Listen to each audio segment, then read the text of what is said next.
الحمد لله وكفى وسلام على عباده الذين اصطفى خصوصا على أفضلهم وخاتم النبيين محمد الأمين وعلى آله وصحبه أجمعين. أما بعد فأعوذ بالله من الشيطان الرجيم. بسم الله الرحمن الرحيم. يا أيها الذين آمنوا قوا أنفسكم وأهليكم نارا وقودها الناس والحجارة عليها ملائكة غلاظ شداد لا يعصون الله ما أمرهم ويفعلون ما يؤمرون. صدق الله العظيم. عن النبي صلى الله عليه وسلم أنه قال: من كان آخر كلامه لا إله إلا الله دخل الجنة، أو كما قال مزمل عليه الصلاة والسلام. اللهم صل على سيدنا محمد وعلى آل سيدنا محمد وبارك وسلم. قرآن کریم میں جا بجا اللہ رب العزت نے نبی کریم صلی اللہ علیہ وسلم کے واسطے سے امت محمدیہ کو مختلف مواقع پر مختلف احکامات سے اور ادب سے نوازا. ہر چیز جو انسان دنیا میں کرتا ہے اگر مسلمان ہے تو کتاب و سنت کو مد نظر رکھتے ہوئے کرے. چنانچہ آج آپ حضرات کے سامنے کلام اللہ کی جو آیت کریمہ پڑھی گئی وہ ایک بہت بڑا سبق پڑھاتی ہے،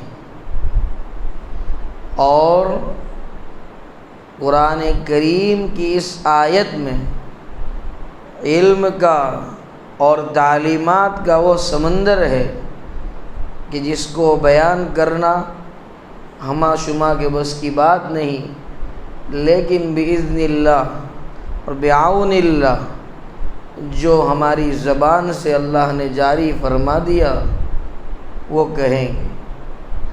اللہ رب العزت کا فرمان: یا ایھا الذین آمنوا قوا انفسکم، اے ایمان والو اپنے آپ کو بچاؤ. قو یہ فعل امر ہے. فعل امر اسے کہا جاتا ہے کہ جس کے ذریعے کسی کام کا حکم دیا جائے. تو یہاں پر ایمان والوں کو اللہ رب العزت ساری کائنات کا بادشاہ حکم دے رہا ہے. قو انفسکم، بطور حکم کے، بطور مشورے کے نہیں کہہ رہا ہے، حکم دے رہا ہے کہ تم اپنے آپ کو بچاؤ. وَأَهْلِيكُمْ، اور اپنے اہل و عیال کو، اپنے رشتہ داروں کو، اپنے فیملی ممبرز کو، اب اس کی تشریح میں مفسرین نے لکھا ہے اپنے طلباء کو، اگر استاد ہے، اگر شیخ ہے تو اپنے مریدین کو، اگر کوئی ماں باپ ہے تو اپنی اولاد کو، ہر بڑے کے ماتحت جو چھوٹا ہے تمام کا دخول اس میں۔ سب سے پہلے اپنے آپ کو، پھر اپنے گھر والوں کو، اپنے ماتحتوں کو بچاؤ۔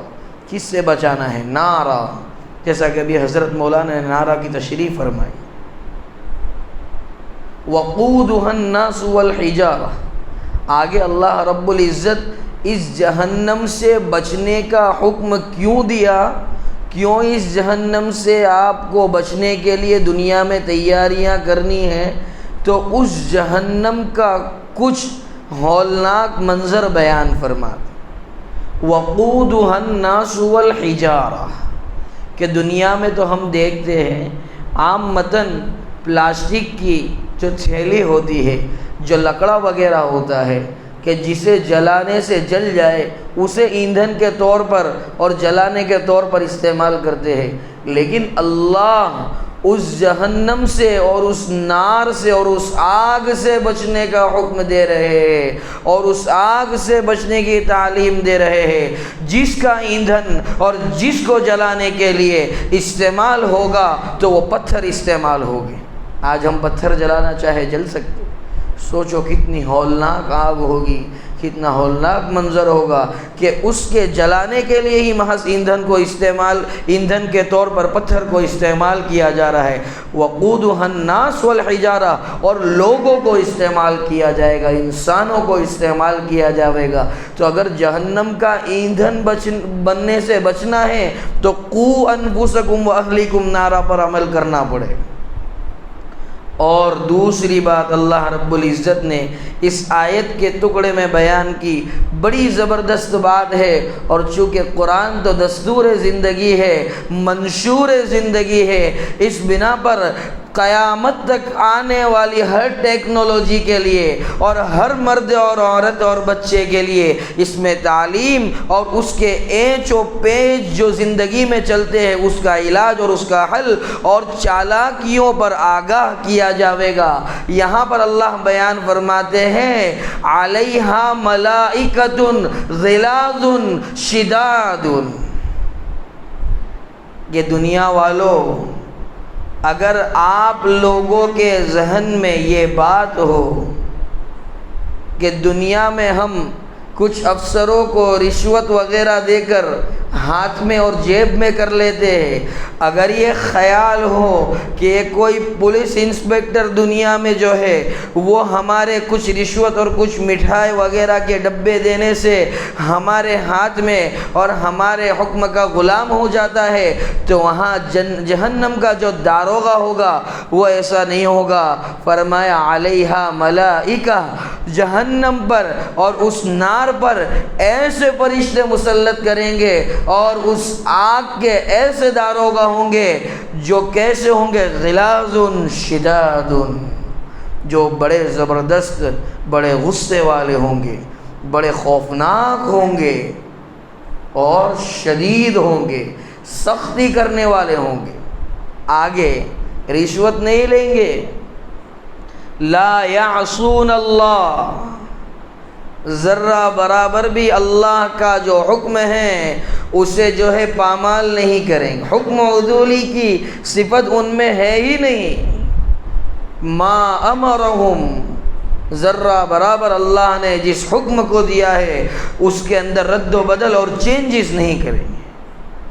وَيَفْعَلُونَ مَا يُؤْمَرُونَ، اور کریں گے ہر اس کام کو جن کا اللہ کی جانب سے انہیں حکم دیا جا رہا ہے۔ اگر رشوت دینا ہے، اگر ہمیں اپنے آپ کی مغفرت کروانی ہے، جیسا دنیا کے اندر ایک پولیس والا، ہم رشوت دیتے ہیں اس کے باوجود ہم ادب سے پیش آتے ہیں، سر کرتے ہیں، صاحب کرتے ہیں، بڑا باپ اور بڑے باوا بناتے ہیں، تو وہاں پر بھی اللہ کے سامنے اگر رشوت دینا ہے تو سرکار کے طریقوں کو جو ہے دینا پڑے گا رشوت کے اندر، اور اللہ کے احکامات پر عمل پیرا ہونے کی رشوت وہاں پر قابل قبول۔ وہاں پر رشوت کے طور پر نماز مانگی جائے گی، رشوت کے طور پر روزہ مانگا جائے گا، رشوت کے طور پر تلاوت کلام اللہ مانگی جائے گی، رشوت کے طور پر اگر صاحب نصاب ہے تو زکوٰۃ کی ادائیگی مانگی جائے گی، رشوت کے طور پر اگر صاحب نصاب ہے تو حج کیا ہے یا نہیں وہ مانگا جائے گا، رشوت کے طور پر تہجد مانگی جائے گی، رشوت کے طور پر چاشت کی نماز مانگی جائے گی، رشوت کے طور پر جو ہے اوابین مانگی جائے گی، رشوت کے طور پر ذکر و اوراد مانگے جائے گی، رشوت کے طور پر کسی کامل شیخ کی ماتحتی میں رہ کر اپنی اصلاح کروا کر جو ہے تصوف اور سلوک کے اندر یا کسی دوسرے شعبے میں تبلیغ وغیرہ میں یا مدرسے میں داخل ہو کر اپنے آپ کو بنایا ہوگا تو وہ پیش کیا جائے گا۔ اور اس کے بعد بھی سب سے بڑی جو چیز ہے وہ اخلاص ہے، اگر وہ ہوگا تو بات بنے گی اور وہ نہ ہوا تو بات نہ بنے گی۔ اخلاص یہ توحید کا دوسرا نام۔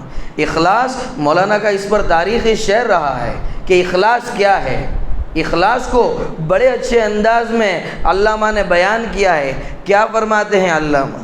توحید تو یہ ہے کہ خدا حشر میں کہہ دے بندہ دو عالم سے خفا میرے لیے، یہ ہے قبولیت عبادت کا راز۔ اور آج ہمارا حال کیا ہے؟ ہمارے دل کی دنیا کیسی؟ ہم نے اپنا حال کیا بنا رکھا ہے؟ ہمارا عمل قوا انفسکم واہلیکم نارا پر۔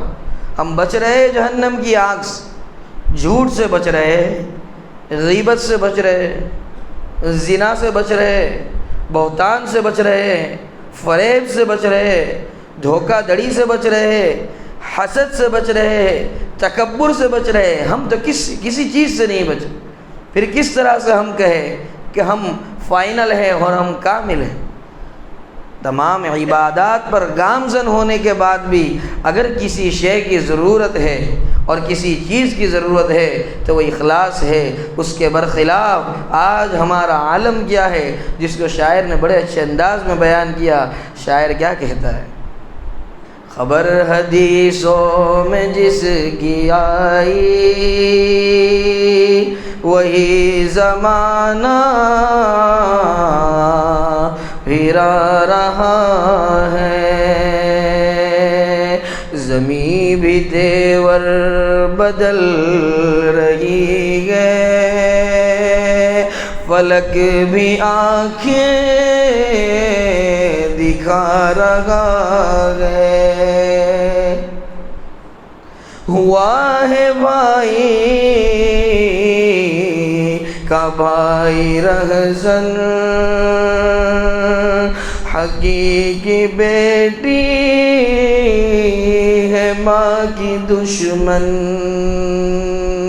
پسر نے چھوڑا بدر کا دامن،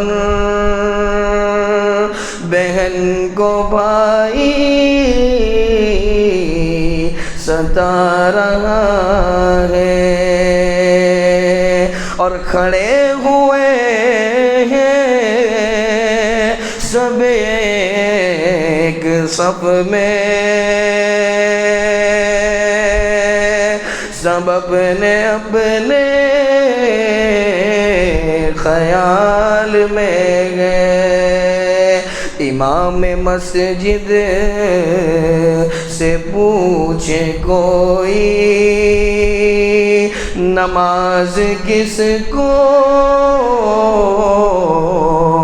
پڑھا رہا ہے۔ سادہ انداز میں شاعر اپنی بات بیان کر کے چلا گیا۔ بیٹا باپ کا دشمن، بھائی بھائی کا رہزن، بیٹی ماں کی دشمن، اور بیٹا باپ کا ساتھ دینے کے لیے تیار۔ حدیثوں میں جو ہے 1400 سال پہلے مدنی کریم صلی اللہ علیہ وسلم نے اس کی خبر دے دی تھی، آج کل کی بات نہیں۔ اور وہ خبریں اور وہ آگاہ کرنے کا مطلب یہ تھا کہ ہم ان تمام چیزوں سے بچ جائیں. اور یہ قوا انفسکم واہلیکم نارا میں داخل.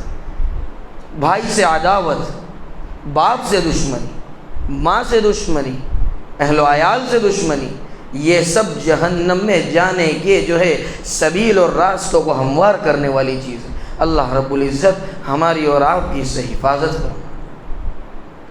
دوسری بات کہ جب بچے کی تربیت ہم چاہتے ہیں، ماں باپ بچے کی اصلاح چاہتے ہیں، تو پھر اس کے لیے ماں باپ کو بھی اس طرح سے ریڈی اور اسٹیبل اور تیار رہنا پڑتا ہے.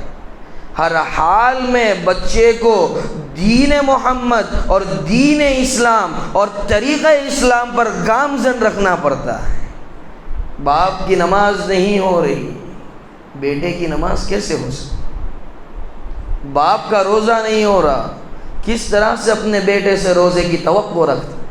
باپ کے چہرے پر سنت رسول نہیں سجی ہوئی، کس طرح سے اپنے بیٹے سے اور اپنی اولاد سے سنت رسول کی توقع رکھ سکتا ہے؟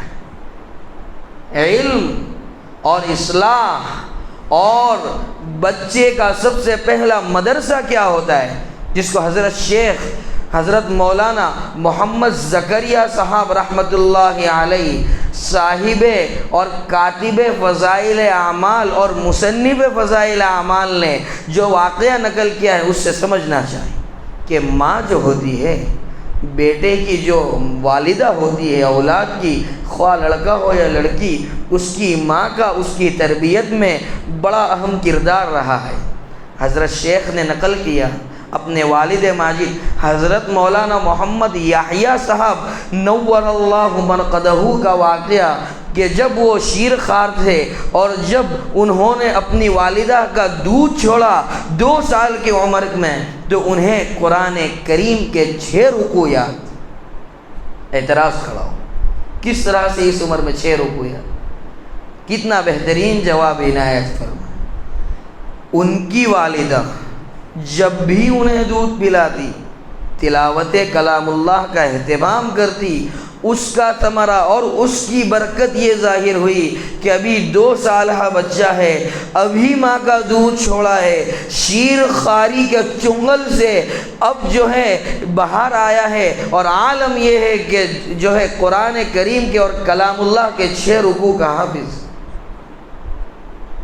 یہ ماں کا مدرسہ ہے. آج ہماری ماں بہنوں کا عالم کیا ہے؟ ہمارے والدین اور ہمارے مربی حضرات کا عالم کیا ہے؟ بچہ سامنے ہے، موبائل میں پڑے ہوئے ہیں، بچہ دیکھ رہا ہے مغرب کی اذان کا وقت ہو گیا، لیکن باپ سویا پڑا ہے، آرام کر رہا ہے، دیگر کاموں میں مشغول ہے، مصروف ہے، نماز کی کوئی اہمیت، کوئی وقت اور کوئی حیثیت نہیں. ارے نماز کیا چیز ہے، کتنی اہم چیز ہے. بیچ میں آپ کو ایک بات بتاتا چلوں بطور نقطے کے، کہ جب نماز دینی تھی، دوسرے احکام تو اللہ نے جبرائیل امین کے واسطے سے عنایت فرمائے، لیکن اگر کوئی چیز عطا کی اللہ نے اپنے پیارے کو اور اپنے محبوب کو تو وہ ہے نماز. بذات خود بلا واسطہ جبرائیل بھی اس میں حائل نہیں ہے، بلایا اپنے دربار میں اور معراج میں اس نماز جیسی زبردست اور اہم اور بڑی زبردست بدنی عبادت سے نوازا. نماز بدنی عبادت میں بڑا کردار ادا کرتی ہے، اور سب سے اہم بدنی عبادت میں اگر کوئی چیز ہے تو وہ نماز ہے. اگرچہ اس کی فرضیت کب ہوئی اس کے متعلق مہینوں میں علماء کا اور مشائخ کا اور فقہاء کا اختلاف رہا ہے. بعض کے نزدیک 27 رجب المرجب کی جو شب ہے اس میں نماز جو ہے مدنی کریم صلی اللہ تعالی علیہ وسلم کو عطا کی گئی، اور بعض کا یہ خیال یہ رجحان رہا ہے کہ 27 ربیع الاول کی شب میں جو ہے اس نماز کو دیا گیا. بہرحال اختلاف اپنی جگہ پر ہے، البتہ نماز اتنی اہم ترین عبادت ہے. بس یہی بتلانا مقصود ہے کہ بذات خود جو ہے اللہ رب العزت نے اپنے حبیب کو بلایا اور نماز عطا کی. اور آج ہماری نمازوں کا عالم کیا ہے؟ پھر کیسے ہم قوا انفسکم، سب سے پہلے تو ہمیں اپنی نماز کی فکر کرنی چاہیے، اس کے بعد اپنے اہل و و عیال کی، اپنے رشتہ داران کی، اپنے ماتحتوں کی، اپنی اولاد کی، اپنی بیوی کی، اپنے بچوں کی، اور جو ہے اپنے جتنے متعلقین ہیں، محبین ہیں، اقارب ہیں، مریدین ہیں، شاگرد ہیں، ان تمام کی فکر کرنی چاہیے، تب جا کر قرآن پر عمل ہو۔ قرآن آج کل قرآن کی تلاوت کا مزاج ہی ختم ہو۔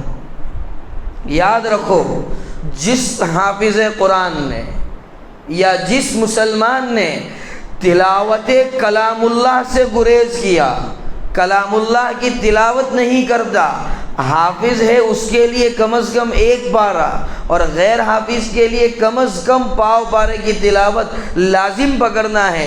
اگر اس کے باوجود اور تمام چیزوں کے جاننے اور پہچاننے کے باوجود کلام اللہ کو بالائے طاق رکھا اور احادیث کو پامال کیا، یاد رکھو اگر تم نے کلام اللہ کو چھوڑا تو وہ رب اس بات پر قادر ہے کہ وہ تمہیں چھوڑ دے۔ آج ہم جو جی رہے، اتنے سنگین حالات میں جو کھا رہے، جو پی رہے، کس کا احسان؟ یہ اللہ کا احسان ہے۔ ہم نہیں کہہ سکتے متی نصر اللہ، اللہ کی مدد کب آئے گی؟ جاری اور ساری ہے اللہ کی مدد، ورنہ ان کی حکومت میں آج ہماری چلتی کہاں ہے؟ اور جو کچھ چل رہی ہے آج، جو مساجد آباد ہے آج، جو مؤذن پکار رہا ہے، وہ سب کس کا کرم ہے اور کس کا رحم ہے؟ اللہ کا کرم ہے کہ اللہ نے ابھی ان کے ہاتھوں کو اس بات سے روک کر رکھا ہے کہ ہمیں شاعر اسلام پر عمل کرنے سے روکے۔ اللہ تو اس بات پر بھی قادر ہے۔ ہمیں اس کی قدر کرنی چاہیے، ہمیں اس کا ویلیو اپنے اندر لانا چاہیے کہ ہمیں اللہ نے اتنی کوتاہیوں کے بعد اتنی ڈھیل دے رکھی ہے، تو پھر ہمیں اللہ کا شکر ادا کرتے ہوئے نمازوں کی پابندی کرنی چاہیے۔ نمازوں کی پابندی کرو گے، قو انفسکم پر عمل ہوگا، روزہ رکھو گے، قو انفسکم پر عمل ہوگا، جو ہے وقت پر کلام اللہ کی تلاوت کرو گے، قو انفسکم پر عمل ہوگا۔ اور نماز کیوں پڑھائی جاتی ہے اور کیوں پڑھی جاتی ہے؟ 5 وقت کی نماز 24 گھنٹے میں فرض ہے، اور ان 5 وقتوں کی نماز کے لیے اللہ کا کرم خصوصاً امت محمدیہ پر یہ رہا ہے کہ دیگر امتوں میں بھی نماز تو رہی ہے، لیکن اذان دینے والا کوئی نہیں تھا، اقامت کا کوئی رواج نہیں تھا، لیکن امت محمدیہ کو جو نماز دی گئی اس میں اللہ نے ہمارے لیے اتنی آسانیاں کی کہ جو ہے اذان کے وقت پر مؤذن بلا رہا ہے، کیا کہتا ہے مؤذن؟ اشہد ان لا الہ الا اللہ واشہد ان محمد رسول اللہ۔ شہادتین کے پیش کرنے کے بعد مؤذن اپنی زبان سے، یہ وہ مؤذن ہے جس کی گردن روز قیامت، روز محشر سب سے اونچی اور سب سے بالاتر ہوگی۔ مؤذن کہتا ہے حی علی الصلاۃ، آؤ نماز کی طرف، آؤ نماز کی طرف۔ اور اللہ کا اصول رہا ہے اور شریعت محمدی کا جو ہے عادت اور شعار رہا ہے کہ کسی بھی چیز کی وجہ اور حکمت اور ثمرے اور پھل کو بیان کر دیے۔ اسی لیے اذان میں جو آگے آنے والے جملے اس میں حی علی الصلاۃ کے جواب میں کہا گیا حی علی الفلاح، نماز کی طرف آؤ او مسلمانوں، کامیابی کی طرف آؤ، کامرانی کی طرف آؤ۔ قو انفسکم واہلیکم نارا پر عمل کرنا ہے، اپنے آپ کو اہل و عیال کو بچانا ہے۔ آ جاؤ مسجد میں، بارگاہ الہی میں سجدہ ریز ہو جاؤ اور اس آیت کا مصداق بننے سے اپنے آپ کو بچا لو۔ آیت کا مصداق مانے اس آیت میں جو مذمت بیان کی گئی اس کا مصداق بننے سے اپنے آپ کو بچا، ورنہ علماء کرام پکڑ بہت جلدی لیتے ہیں کہ آپ نے یہ کیا کہا۔ بہرحال یہ نماز ہے، اس پر کچھ اللہ نے زبان پر دیا تو میں نے آپ حضرات کی خدمت میں پیش کیا۔ دوسرے نمبر پر کلام اللہ کی تلاوت ہے۔ آج کیا سمجھ رکھا ہے ہم نے کلام اللہ؟ اللہ نے سینوں میں قرآن بسایا، ہمیں آپ کو پڑھنے کی توفیق نہیں ہوتی، اور جن حضرات کے سینے میں قرآن نہیں، اللہ نے ایمان جیسی دولت سے تو سرفراز فرمایا۔ اور بعض حضرات کا یہ اشکال ہے کہ ہمیں پڑھنا نہیں آتا، وہ تیرا قصور، تیرے والدین کا قصور، تجھے پڑھنا نہیں آتا، جا کر سیکھنا پڑے گا۔ قرآن کو سیکھنا ضروری ہے، لازم ہے ہر مسلمان پر۔ اور آج ہم نے تلاوت کو پامال کر رکھا ہے، بالائے طاق رکھا ہے، قرآن پر ہفتوں گھنٹوں اور مہینوں گزر جاتے، کوئی نظر نہیں۔ قرآن کتنی اہم چیز ہے، کتنی ضروری چیز ہے، اور اس کا کیا کردار ہے، اور اس کی کیا ویلیو ہے، خود قرآن بیان کرتا ہے۔ فرمایا لو انزلنا هذا القرآن على جبل لرأيته خاشعا متصدعا من خشية اللہ، اگر ہم نازل کر دیتے، لو انزلنا هذا القرآن، اس قرآن کو علی جبل، کسی پہاڑ پر نازل کر دیتے، لرأیتہ خاشعا، تو آپ دیکھتے اس پہاڑ کو لرزتا ہوا، تھراتا ہوا، گھبراہٹ محسوس کرتا ہوا، خوف زدہ، متصدعا من خشیت اللہ، ٹوٹ پھوٹ کر بکھر جاتا، ریزہ ریزہ ہو جاتا، بکھر کر رہ جاتا، اس کی کوئی وجود اور کوئی حیثیت باقی نہیں رہتی۔ لیکن کرم ربانی یہ ہوا کہ ایک بے حیثیت انسان، جسے پہاڑ کا پتھر اگر لگ جائے تو ہاتھ ٹوٹ جائے، پہاڑ کا پتھر چاہے تو اس کی جان لے سکتا ہے، وہی پہاڑ اگر چاہے تو اپنی تپش سے اس انسان کو اپنے آپ پر کھڑا بھی نہیں رہنے دے سکتا۔ جب اس پہاڑ پر قرآن کو نازل کیا جاوے تو اس کا یہ عالم ہوگا، لیکن کرم ربانی یہ ہوا کہ اس انسان کے دل میں اور اس کے دل کی تجوری میں اور اس کے دل کے لوکر میں اللہ نے قرآن کو بسایا اور قرآن کو سمایا، لیکن اسے کوئی ویلیو نہیں قرآن کی، یہ قرآن کی بالکل قدر نہیں کرتا، چومنا چاٹنا قرآن کریم کی قدر نہیں۔ قرآن کریم کی قدر اسے پڑھنا ہے، کلام اللہ کی قدر 29 یا 30 شعبان چاند دیکھ کر صاف کر کے یا بنی کرنا نہیں ہے۔ اسی لیے تو آ بنتی ہے، یا بنی اسی لیے کرنا پڑتا ہے رمضان میں، اور یا بنی کرتے کرتے زبردست آ بنتی ہے۔ اس کی سب سے بڑی وجہ ہی یہ ہے کہ قرآن کریم کی تلاوت کا کوئی معمول ہے۔ ارے کبھی تہجد میں اللہ مجھے بھی توفیق عطا فرما، 2 رکوع تو قرآن کی تلاوت کر کے دیکھو، کبھی اکیلے میں اور تنہائی میں اور خلوت میں اللہ کے سامنے سجدہ ریز ہو کر تو دیکھو۔ بڑی بڑی تمنائیں ہیں، بڑی بڑی امیدیں ہیں، لیکن کام کچھ نہیں کرنا۔ شاعر نے بڑی اچھی بات کی، اگرچہ عربی میں کہیے، دیکھیے کس درجے تمہیں پلے پڑتا ہے۔ بقدر القد تکتسب المعالی من طلب العلا سحر اللیالی،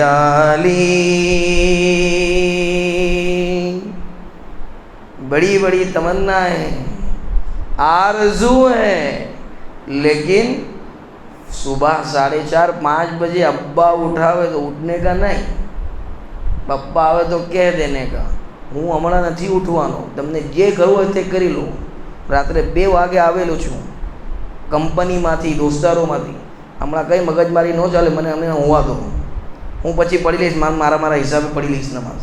અરે આવું નહીં ચાલે મુલશાબ, قوا انفسکم واہلیکم نارا کے تحت یہ بھی داخل ہے، نمازوں کا چھوڑنا، کلام اللہ کی تلاوت کو بالائے طاق رکھ، اور چاہ کر بھی اگر ان تمام چیزوں پر عمل نہیں ہو رہا، اس کا حل بھی خود قرآن نے بتایا، اس لیے کہ قرآن کی ایک آیت دوسری آیت کی تفسیر کرتی ہے۔ قرآن کی خصوصیات میں سے یہ ہے کہ دنیا کی کوئی بھی کتاب اٹھا لو، سائنس کی اٹھاؤ، میتھمیٹکس کی اٹھاؤ، سوشل سائنس کی اٹھاؤ، جنرل نالج کی اٹھاؤ، انجینئرنگ کی اٹھاؤ، ڈپلومہ کی اٹھاؤ، ڈاکٹری کی اٹھاؤ، سائنسدان کی کتاب اٹھاؤ، فلکیات کے ماہرین کی کتابوں کو اٹھاؤ، اس کو حل کرنے کے لیے یہاں تک کہ کتب فقہ اور کتب احادیث کو بھی اگر اٹھا لو تو ان تمام کے حل کے لیے شروحات کا اور ڈائجسٹ کا ہونا ضروری ہے، لیکن قرآن خود سوالیہ پرچہ ہے، اور قرآن خود اس کی شرح ہے۔ اس کی شرح کے طور پر کہ قوا انفسکم پر اب عمل نہیں ہو رہا ہے نا، مشکل ہی ہو رہی ہے، اس کا علاج اسی میں۔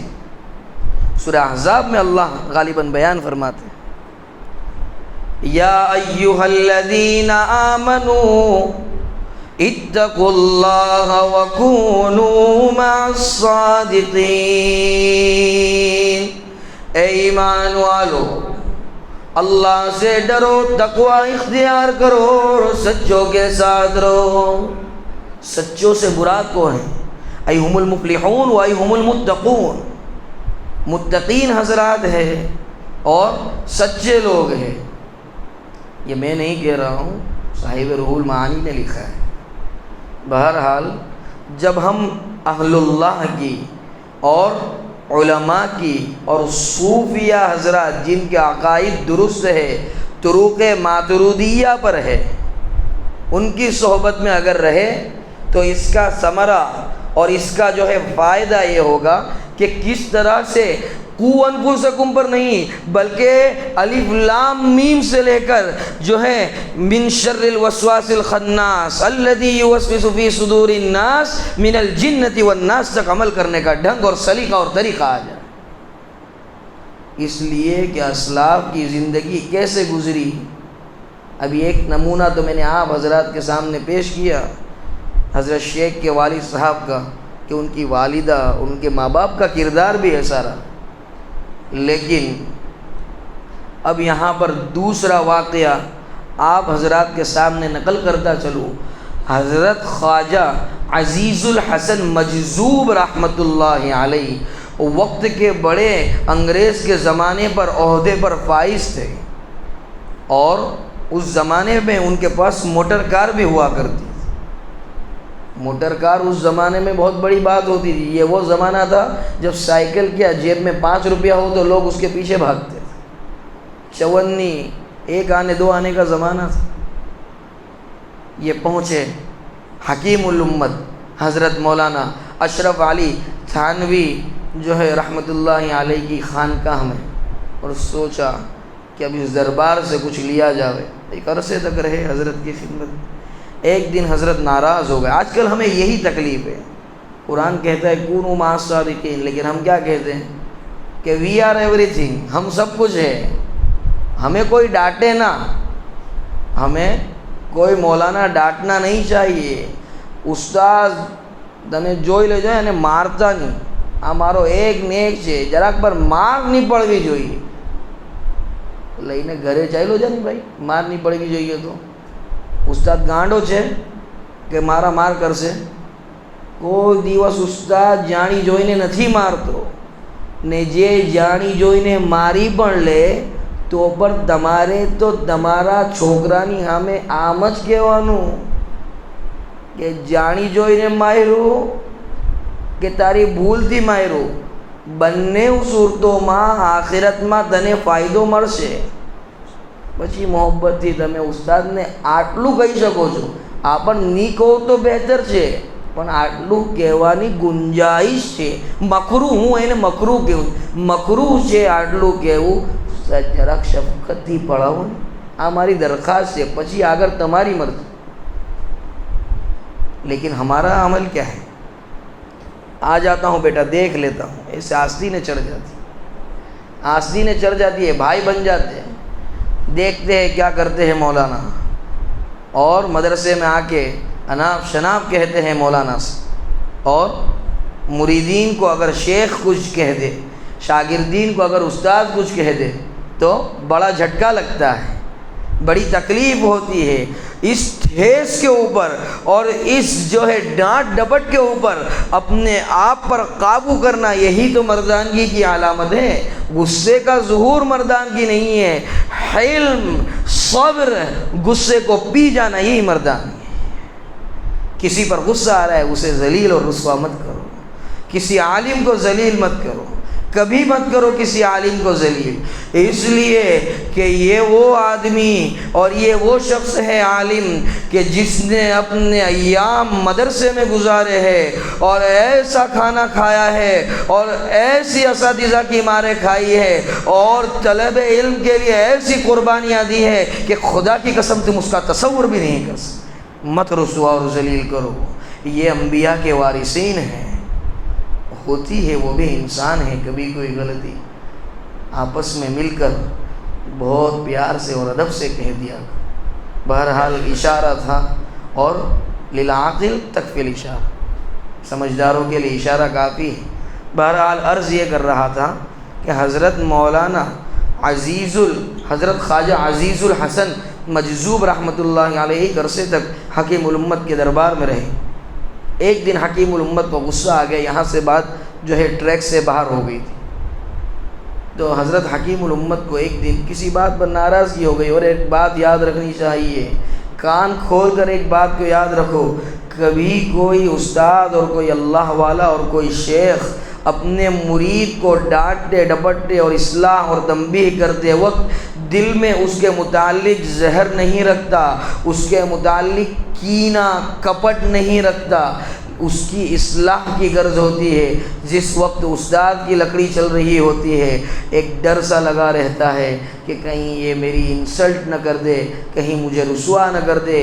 جس وقت شیخ اپنی زبان کی جو ہے ضربے لگا رہا ہوتا ہے اور اپنی زبان سے اس کی اصلاح کر رہا ہوتا ہے اپنے مرید کی، تو شیخ کے دل میں یہی بات ہوتی کہ اللہ، میرا کام ہے اصلاح کرنا اور یہ امانت ہے اصلاح کرنا، اس لیے اصلاح کر رہا ہوں، ورنہ میں تو اس سے بھی بدتر ہوں اور میں تو اس سے بھی برا ہوں۔ یہ سامنے جو میرا مرید ہے یہ مجھ سے بھی اچھا ہے، لیکن میرا کام ہے اصلاح کرنا، اور تو نے مجھے مقام اصلاح پر فائز کیا ہے، اس وجہ سے میں اسے ڈانٹ ڈپٹ کر رہا ہوں۔ بہرحال عرض یہ کر رہا تھا کہ حکیم الامت ایک دن ناراض ہو گئے، اور ناراض ہو کر کے کہہ دیا خادم سے، عزیز الحسن کے سامان کو باہر پھینکوا دو، یہ اب میرے یہاں نہیں چاہیے۔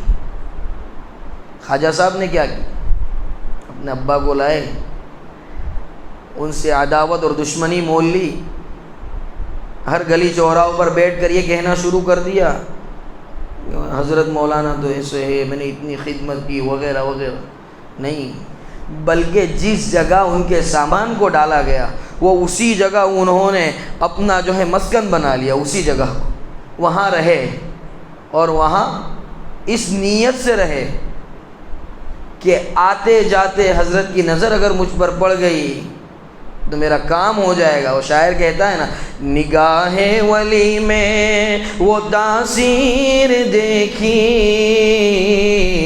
بدلتی ہزاروں کی تقدیر دیکھی۔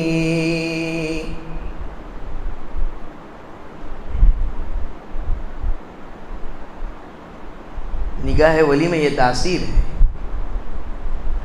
بہرحال اس ارادے سے انہوں نے جہاں سامان ان کا رکھوا دیا تھا، پھینکوا دیا تھا، حکیم الامت نے اسی جگہ کو اپنا رہنے کی جگہ اور مسکن بنا لی۔ اور کچھ عرصے کے بعد لوگوں نے آ کر انہیں سمجھایا کہ خواجہ عزیز الحسن حضرت ناراض ہو گئے، بہتری اسی میں کہ یہاں سے چلے جاؤ۔ اس وقت دیکھو، جب دل افسردہ اور رنجیدہ ہوتا ہے اور کوئی ہمارے رنج کو استعمال اور ہمارے دکھ کو استعمال کرتے ہوئے ہمیں سمجھاتا ہے یا ٹون مارتا ہے، تانا مارتا ہے، تو اس وقت ہمارے دل سے کوئی جملے نکلتے ہیں، وہ چاہتے نہیں اس کے باوجود نکلتے ہیں، تو اس وقت حضرت خواجہ عزیز الحسن مجذوب رحمۃ اللہ علیہ کی زبان سے جو اشعار نکلے ان اشعار کی وجہ سے حضرت حکیم الامت جو ہے انہیں اپنی خانقاہ میں واپس بلا لیا. اور ابھی آگے واقعہ باقی ہے. بہرحال وہ جو شعر نکلا تھا زبان سے وہ یہ تھا: ادھر وہ در نہ کھولیں گے ادھر میں در نہ چھوڑوں گا، ادھر وہ در نہ کھولیں گے ادھر میں در نہ چھوڑوں گا، حکومت اپنی اپنی ہے کہیں ان کی کہیں میری. نہیں کھولتے تو نہ کھولے، ادھر وہ در نہ کھولیں گے، میں بھی نہیں چھوڑوں گا اپنا یہ در. نتیجہ بیان کیا. حکومت تو اپنی اپنی ہے، ان کی حکومت ان کی خانقاہ میں، میری حکومت راستے، چونکہ میری حیثیت ہی ہے، اور ان کی جو ہے ان کا مرتبہ اور ان کا مرتبت وہ ہے کہ وہ خانقاہ میں. یہ واقعے کا پورا علم ہوا. حضرت حکیم الامت کہا یہ سچا طالب ہے، یہ سچا اصلاح کرانے والا ہے، سچی طلب لے کر جو ہے آیا ہے، اس سے بلا دو. اور بلا کر کے کیا کہا؟ نکالا تھا تو ڈانٹ ڈپٹ کر، لیکن اس نکلنے کی وجہ سے اور نکلنے کے بعد اظہار طلب کی وجہ سے آج بلا رہا ہوں اور آج کہہ رہا ہوں کہ دل کی دنیا سنور گئی، دل کا جو ہے راستہ سنور گیا، اور تمہارا دل جو ہے محبت الہی سے پر نور ہو گیا. اور اس صبر کی وجہ سے اور شیخ کے پھر خانقاہ میں جو ہے استقبال اور اہلاً و سہلاً کہنے کی وجہ سے ایک وقت وہ آیا کہ انہوں نے اپنی زبان سے اور شعر کے انداز میں اپنی ایسی کیفیت کو بیان کیا کہ حکیم الامت جیسی شخصیت نے کہا کہ ان کے اس شعر پر اگر میرے پاس 1,00,000 روپیہ ہوتا اس زمانے میں، 54-58 کے زمانے میں، تو میں انہیں بطور انعام کے اور بطور ہدیے کے دے دیتا. وہ کیا تھا؟ ہر تمنا دل سے رخصت ہو گئی، اب تو آجا اب تو خلوت ہو گئی، اور لاکھ جڑ کو اب کہاں پھرتا ہے دل ہو گئی، اب تو محبت ہو گئی. ارے جوڑتا چلا جا رہا ہوں، دیکھ رہے ہو کہ نہیں، کونوا مع الصادقین. یہ دیکھو بنایا نہیں کہ اللہ والے نے سنوارا یا نہیں؟ کیا کہہ رہے؟ ہر تمنا دل سے رخصت، کوئی تمنا نہیں، کوئی کار، کوئی بائک، کوئی بنگلہ، کوئی باڑی، کوئی ایروپلین، کوئی سفر در سفر کرنے کی خواہش تفریحی کچھ نہیں رہی. کیا رہا؟ اب تو آجا اب تو خلوت. زبان سے کہنا بہت آسان. اور آج کل دوسری بات یہاں پر کہتا چلوں کہ یہاں بہرحال ان کے اس شعر کی وجہ سے اور ان کے اپنے آپ کو طلب اصلاح کی وجہ سے کتنا فائدہ ہوا کہ آج ہم ان کی مناجات جو ہے پڑھتے ہیں بارہا، اور لوگ بھی پڑھتے ہیں اور لوگ بھی سنتے ہیں. اللہ نے کیا مقام عطا فرمایا ایک اللہ والے کی اور ایک عالم دین کی صحبت میں رہنے کا. اس سے دو چیزیں سمجھنی چاہیے کہ قرآن پر عمل کرنا ہے تو کسی کامل شیخ کے ہاتھ میں ہاتھ دینا ضروری اور واجب نہیں کہتا، پھر کہتا ہوں ضروری اور واجب نہیں ہے، لیکن اس کے بنا چارہ کار بھی نہیں ہے. بہرحال ہم اعتراض یہاں پر اس مقام پر یہ کرتے ہیں کہ ہمیں کیا ضرورت ہے، ہمیں تو تقاضا آتا ہے تو ہم تو نماز بھی پڑھ لیتے ہیں. تقاضا آیا، چندے کا اعلان ہوا، فٹافٹ پیسہ دے دیا، مسجدیں بن گئی، عمارتیں تیار کروا دی. اس سے بات نہیں بنے گی. اقبال کہتے ہیں، بڑی زبردست بات کہی، تکبیر تو اب بھی ہوتی ہے مسجد کی فضا میں گئے انور، تکبیر تو اب بھی ہوتی ہے مسجد کی فضا میں ہے انور، جس ضرب سے دل ہل جاتے ہیں وہ ضرب لگانا بھول گئے، اور مسجد تو بنا دی شب بھر میں ایمان کی حرارت والوں نے، مسجد تو بنا دی شب بھر میں ایمان کی حرارت والوں نے، من اپنا پرانا بابی ہے برسوں میں نمازی بن نہ سکا۔ چندے دے کر مسجدیں بنوانا اور اذان پر نماز پڑھنا، لیکن ان تمام چیزوں میں قوت پیدا کرنا وہ صحبت شیخ اور صحبت علماء اور خلوص قلب سے پیدا۔ اگر یہی مقصود ہوتا تو ہر آدمی شیخ اور استاذ بنا پھرتا۔ کیوں اللہ نے تقسیمات کر رکھی ہے؟ کیوں اللہ نے ماتحت بنایا ہے کسی کو کسی؟ ہر چیز میں حکمتیں رہی، لیکن محض دل کی جو ہے اڑیل پن کی وجہ سے اور دل کے کبر کی وجہ سے ہم یہ نہیں کر پاتے، یہ بڑی غلط بات ہے۔ اور حب جاہ اور حب دنیا کی وجہ سے ہم جو ہے کامل طور پر کسی کے ماتحت نہیں رہنا چاہتے۔ ارے دنیاوی زندگی کیا ہے؟ قرآن نے دنیاوی زندگی کو کس سے تعبیر کیا ہے؟ یہ اتنی چھوٹی سی زندگی اگر ہم من مانی گزاریں گے تو پھر رب مانی زندگی کب گزاریں گے؟ اللہ قرآن میں بیان فرماتے جس زندگی پر بڑا ناز ہے، جس زندگی پر بڑا ناز ہے، سنو اس زندگی کی حقیقت کیا ہے۔ یا ایھا الذین آمنوا، 27 سورہ حشر کی آخری رکوع کی پہلی آیت کون سی ہے؟ یا ایھا الذین آمنوا اتقوا اللہ ولتنظر نفس ما قدمت لغد واتقوا اللہ، اے ایمان والو، یا ایھا الذین آمنوا اتقوا اللہ، اللہ سے ڈرو۔ کیوں ڈرو؟ دنیاوی زندگی میں دھن اور دھت مت ہو جاؤ۔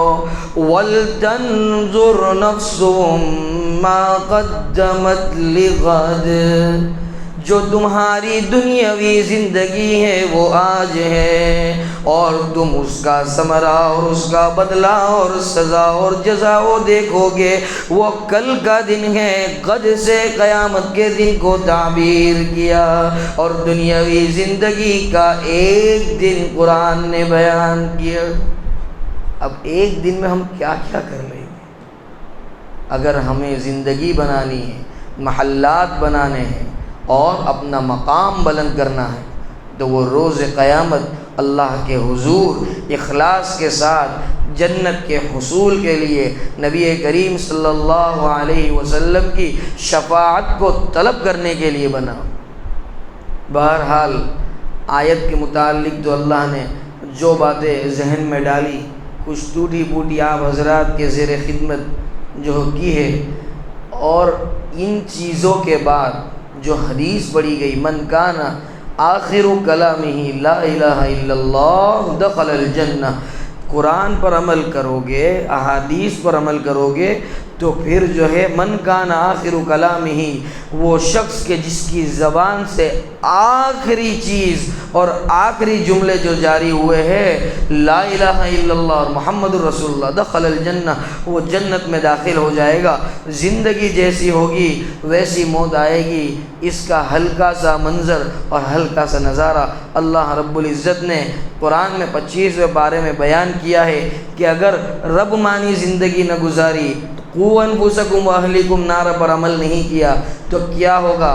فرماتے ہیں اللہ رب العزت، إِنَّ شَجَرَةَ الزَّقُّومِ،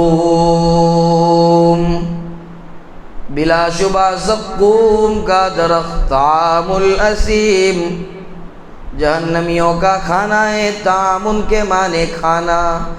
ان شجرۃ الزقوم طعام الأثیم کالمہل یغلی فی البطون. وہ کھولے گا تمہارے پیٹوں میں کغلی الحمیم، کھولتے ہوئے گرما گرم پانی کی طرح.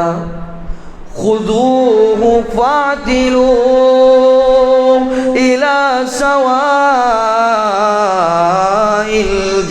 الجحیم. رب مانی زندگی نہ گزاری، من مانی زندگی گزار کر دنیا سے چلا گیا. اللہ اپنے فرشتوں کو اور اللہ جہنم کے داروغہ کو اور جہنم کے محافظوں کو حکم فرمائیں گے، خذوہ پکڑو نا اس مجرم کو، فاعتلوہ الی سواء الجحیم، گھسٹ کر لے آؤ جہنم کے بیچوں بیچ. ثم صبوا فوق رأسی من عذاب الحمیم. پھر بہاؤ نا میرے فرما بردار فرشتوں اس مجرم پر، فوق رأسہ اس کے سر کے اوپر، کیا جہنم کا کھولتا ہوا پانی. مجبور ہو کر اور پشیمان ہو کر اب اس مجبوری کا اور پشیمانی کا کوئی فائدہ نہیں. اللہ کے حضور کہے گا اے اللہ معاف کر دے. اللہ کہے گا غصے میں ذوق انک انت العزیز الکریم.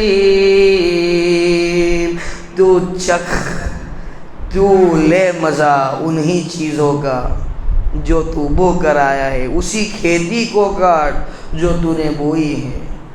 اب جہنمیوں کی بات آئی تو جنتیوں کا بھی تذکرہ کرنا چاہیے، ورنہ ابھی کوئی پکڑ لے گا. وعید صرف بیان کرتے ہیں مولانا، کچھ فضائل بھی اور بشارتیں بھی بیان. اللہ نے وہ بھی بیان کی، جہاں جنت کا تذکرہ وہاں جہنم کا تذکرہ، جہاں دین کا تذکرہ وہاں رات کا تذکرہ. دنیاوی زندگی کو ہم نے سب کچھ بنا لیا ہے، اس لیے جو ہے قرآن پر اور احادیث پر عمل کرنا دشوار. دنیاوی زندگی کیا ہے؟ فرمایا وما هذه الحیاۃ الدنیا الا لہو ولعب وان الدار الآخرۃ لہی الحیوان لو کانوا یعلمون. دنیاوی زندگی تو محض کھیل اور تماشا ہے، جس کو تم بہت امپورٹنس اور بہت اہمیت اور بہت جو ہے لازم اور بہت ضروری سمجھتے ہو. اگر آخرت کا ذخیرہ اگر تم نے بنا لیا، وما عند اللہ، جو اللہ کے پاس ہے اس کو تم نے اچھا اور اس کو قیمتی سمجھ لیا، باق وہ باقی رہنے والا ہے، دیر پائے اس کا جو ہے ثمرہ اور بدلہ ملنے والا ہے. کیا بدلہ ہوگا؟ مثل الجنت التي وعد المتقون، اس جنت کی مثال کہ جس کا وعدہ متقیوں سے کیا جاتا ہے. کون متقی؟ ای کونوا مع الصادقین، کونوا مع الصادقین. کیوں؟ فرمایا قوا انفسکم واہلیکم نارا. علماء حضرات مطابقت کر پا رہے ہو. مثل الجنت التي وعد المتقون، اس جنت کی مثال کہ جس کا وعدہ متقیوں سے کیا جاتا ہے. فیہا انہار من ماء غیر آسن، ایک جھلک بیان کی جا رہی ہے کہ اس میں ایسی نہریں ہوں گی کہ جس میں سے ایک نہر کو یہاں پر آیت میں بیان کیا گیا، انہار من ماء غیر آسن، ماں کی صفت کو بیان کیا جا رہا ہے غیر آسن، کہ یہ ایسے پانی کی نہریں ہوں گی جو جس کا پانی بدبودار نہ ہوگا۔ یہاں نرمدا کا پانی اٹھا کر بوتل میں پیک کر لو، نیل آ جائے گی، چند دنوں کے بعد بدبودار ہو جائے گا، لیکن وہ پانی بڑا مزیدار ہوگا۔ دنیا کا زبردست اور قیمتی ترین شربت بھی اس کا مقابلہ نہیں کر سکتا۔ وقت کی گنجائش نہیں، چند باتیں بتا کر اپنی بات کو ختم کروں گا۔ وَأَنْهَارٌ مِّن لَبَنٍ لَّمْ يَتَغَيَّرْ طَعْمُهُ، اور ایسی دودھ کی، ایسی ملک کی نہریں ہوں گی جس کا مزہ بدلا ہوا نہ ہوگا۔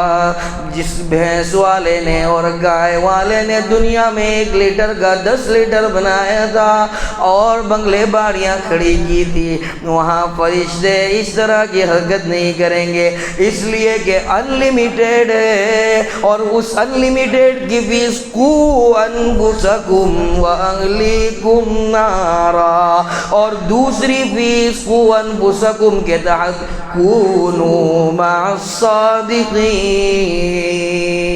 تیسری نہر کو اللہ رب العزت آیت کے ضمن میں بیان کرتا ہے، وَأَنْهَارٌ مِّن خَمْرٍ لَذَّةٍ لِلشَّارِبِينَ، اور شراب پی کر تو انسان دنیا میں جو ہے ڈولتا ہے، توازن کھو بیٹھتا ہے، ماں بہن کی تمیز نہیں کر پاتا، زبان سے نازیبا الفاظ جو ہے پکارتا ہے، جملے کستا ہے والد پر، بیوی پر ظلم کرتا ہے، بچے کو دباتا ہے، لیکن جنت میں شراب ملے گی اگر دنیا میں شراب سے اجتناب کیا، بچ گئے۔ وَأَنْهَارٌ مِّن خَمْرٍ لَذَّةٍ لِلشَّارِبِينَ،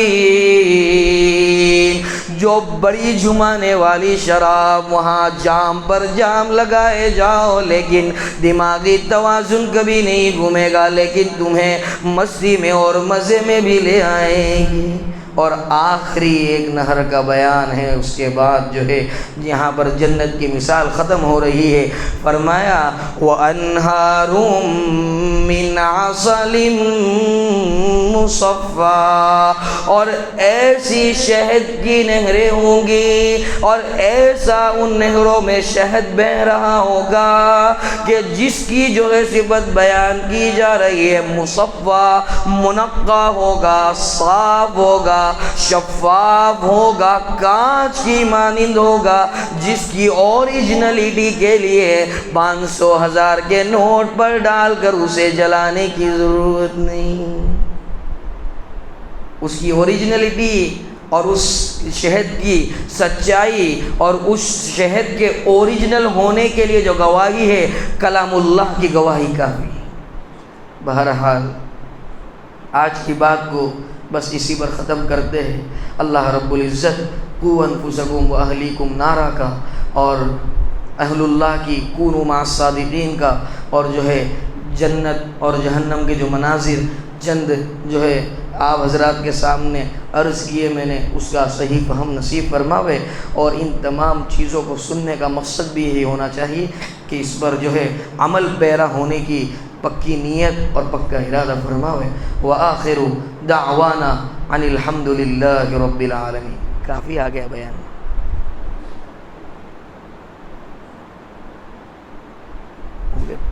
55 منٹ ہو گئی۔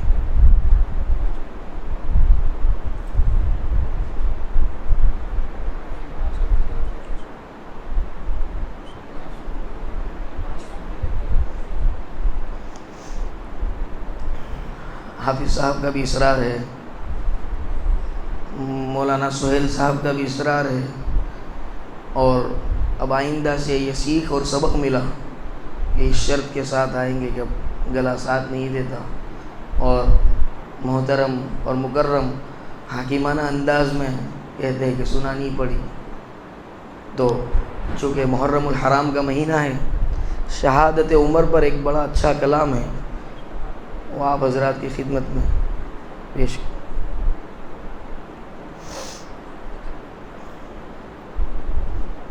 بسم اللہ الرحمن الرحیم۔ محرم کی یکم تاریخ سن ہجری کا 23 تھا، اداسی سے نڈھال اس دن رسول اللہ کا طیبہ تھا، فلک بھی اپنی بینائی پہ شرمندہ ہوا ہوگا، یقیناً سوچتا ہوگا کہ اس نے آج کیا دیکھا، ذرا اب دل کو تھامو اور سنو اس قصہ غم کو، نہ ہرگز روک پاؤ گے یقیناً آنکھ کے نم کو۔ عدی کے خانوادے کے جری بیٹے کا قصہ ہے، وہ جس سے دین کا مہکا یہ اس گنچے کا قصہ ہے، وہ جس کو دیکھ کر شیطان بھی رستہ بدلتا تھا، وہ جس کی ایک نظر سے کفر کا ابواب ڈھلتا تھا، عرب کے معتبر تھے معترف اس کی ذہانت کے، صحابہ واری جاتے تھے اس کے معیار عدالت کے، وہ 41ویں نمبر پہ مردوں میں ہوا مسلم، اسی سے رعب سب پر تھا، اسی کا تھا وہ یہی قائم، کئی فرمان اس کے بن گئے قرآن کا حصہ، نبی کے گھر بھی آئی اس کی بیٹی میری ماں حفصہ، وہی لاکھوں مربع میل کا حاکم بنا لوگو، خلیفہ دوم ہر مومن نے دل سے کہا اس کو، رسول اللہ نے فرمایا نہیں ہے ہاں اگر ہوتا جو میرے بعد کوئی بھی نبی ہو تو عمر ہوتا۔ شہادت کی بدی پیشین گوئی پیارے آقا نے، احد پر جب وہاں ابو بکر اور فاروق و عثمان تھے، خلافت آپ کے قائم رہی 10 سال تک لوگوں، عدالت خود نظام عدل پر بھی رشک کر دی تھی، مگر ابلیس کی اولاد اپنا وار کر بیٹھی، کہ جیسے سانپ کی وہ کاٹنے کی ضد نہیں جاتی، نماز فجر پڑھنے جب گئے فاروق مسجد میں، ابو لولو وہاں بیٹھا تھا چھپ کر جانے کس ضد میں، وہ گھٹیا ذات ایک محراب کے پیچھے سے آ نکلا، نکل کر عین دورانے نماز ان پر کیا حملہ، کیے خنجر سے وار اس نے عمر فاروق پر اس دم، تو بہ نکلا وہاں خون عمر کثرت سے پھر بے ہم، مدینے کے در و دیوار سے وحشت برستی تھی، وہ دن 26 ذی الحج تھا، ہر ایک جانب اداسی تھی، تھا گھاؤ اتنا گہرا آنت ان کی کٹ گئی تھی سب، دوائی کا اثر بھی کچھ نہ ہوتا تھا عمر کو اب، تصور تو کرو کتنا کٹھن لمحہ تھا مسلم پر، کہ آفت ان پہ منڈلانے لگی پھیلائے اپنے پر، کیا پردہ گرا کر کر چل دیے فاروق پھر چلمن، ادھر دو دو کے بغدا ہے چشم مسلم نے سبھی دامن، عمر کے جان سے ایسا خلا پیدا ہوا محسن، یقین جانو قیامت تک نہ ہرگز بھر سکے گا غم، عمر کے جان سے ایسا خلا پیدا ہوا مسلم، عمر کے جان سے ایسا خلا پیدا ہوا محسن، عمر کے جان سے ایسا خلا پیدا ہوا لوگو، یقین جانو قیامت تک نہ ہرگز بھر سکے گا غم۔ اللہم صلی علی محمد وعلی آل محمد کما صلیت علی ابراہیم وعلی آل ابراہیم انک حمید مجید، اللہم بارک علی محمد وعلی آل محمد کما بارکت علی ابراہیم وعلی آل ابراہیم انک حمید مجید۔ سبحانک اللہم وبحمدک وتبارك اسمك وتعالى جدك ولا إله غيرك، آتنا في الدنيا حسنة وفي الآخرة حسنة وقنا عذاب النار وقنا عذاب القبر وقنا عذاب الحشر وقنا عذاب الدين، واحشرنا يوم القيامة مع المتقين مع الأبرار، يا عزيز يا غفار برحمتك نستغيث، لا تزغ قلوبنا بعد إذ هديتنا وهب لنا من لدنك رحمة إنك أنت الوهاب، إنك جامع الناس ليوم لا ريب فيه إن الله لا يخلف الميعاد، يا فاطر السماوات والأرض أنت ولي في الدنيا والآخرة، توفني مسلما وألحقني بالصالحين، يا ربنا ارفع عنا هذا البلاء، يا ربنا ادفع عنا هذا البلاء، يا ربنا ادفع عنا هذا الوباء، يا ربنا اكشف عنا كورونا، ادفع عنا كورونا يا ارحم الراحمين، ارحمنا لا تغضب علينا يا رب العالمين، لا تسلط علينا من لا يرحمنا، يا ربنا لا تجعلنا فتنة للقوم الظالمين، يا ربنا لا تجعلنا فتنة للقوم الظالمين، اللهم إنا نجعلك في نحورهم ونعوذ بك من شرورهم،